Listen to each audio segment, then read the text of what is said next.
సర్వేంద్రియానం నయనం ప్రధానం అని చెప్పేసని, అలాగే రక్తదానమే మహాదానం అని చెప్పేసని ఎంతోమంది యువకులకి స్ఫూర్తి నింపి మా అందరి జీవితాల్లో ఒక ఆశలని నింపిన మా చిరంజీవి గారి బర్త్డే సందర్భంగా ఈరోజు ప్రెసిడెంట్ గారు మోహన్ గారు, అలాగే అందరూ చిరంజీవి యూత్, పవన్ కళ్యాణ్ ప్రెసిడెంట్ గారు, సంతోష్ గారు, అల్లు అర్జున్ ప్రెసిడెంట్ గారు, అందరూ కూడా ఇక్కడ రామ్ చరణ్ ప్రెసిడెంట్ గారు ఉన్నారు. ఇక్కడ అందరూ కూడా ఈరోజు రక్తదానం చేద్దామని చెప్పేసిన ఉద్దేశంతో ప్రజలకు ఎప్పుడు మేలు చేయాలనే ఆశయాన్ని మాలో నింపిన చిరంజీవి గారికి ఆశయాన్ని ముందుకు తీసుకెళ్లాలనే ఉద్దేశంతో అందరూ కూడా ఈరోజు రక్తదానం చేస్తూ ఉన్నారు.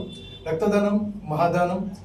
ఎవ్వరూ చేయలేని దానం ఏదైనా ఉంది అంటే ఏది లేకపోయినా కూడా ఒక వ్యక్తి ప్రాణాన్ని కాపాడడానికి ఎవరైనా చేయగలిగేది ఏదైనా ఉంది అంటే అది రక్తదానమే.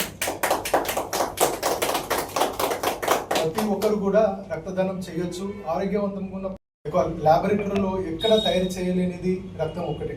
ఆ రక్తాన్ని మనం ఇస్తే ఒకరి ప్రాణాన్ని కాపాడే అవకాశం మనకు దొరుకుతుంది. ఒకరోజు చిరంజీవి గారు పేపర్లో ఒక వ్యక్తి రక్తం దొరకక చనిపోయారు అన్న విషయం చూసి చలించిపోయి ఈ మహత్తరమైన కార్యక్రమానికి ఒక నాంది వేశారు. అలాగే ఈరోజు ప్రతి సంవత్సరం కూడా ప్రతి ఒక్కరు ఎప్పుడు రక్తదానం చేస్తూనే ఉంటారు. తన పుట్టినరోజును పురస్కరించుకొని దేశం మొత్తంలో కూడా, అలాగే వివిధ దేశాల్లో కూడా చిరంజీవి ఫ్యాన్స్ అందరూ కూడా రక్తదాన శిబిరాలు ఏర్పాటు చేయడం చాలా గర్వకారణం. ఎందుకంటే ప్రాణాన్ని కాపాడే అవకాశం దేవుడు మనకి ఇచ్చినప్పుడు దాన్ని ఉపయోగించుకుంటున్నందుకు మనందరికీ కూడా ఖచ్చితంగా దేవుడి ఆశీస్సులు ఉంటాయి. ఈ అవకాశం నాకు ఇచ్చిన అందరికీ, చిరంజీవి ఫ్యాన్స్ అభిమానులు అందరికీ, మెగా అభిమానులు అందరికీ కూడా ధన్యవాదాలు తెలుపుతున్నాను.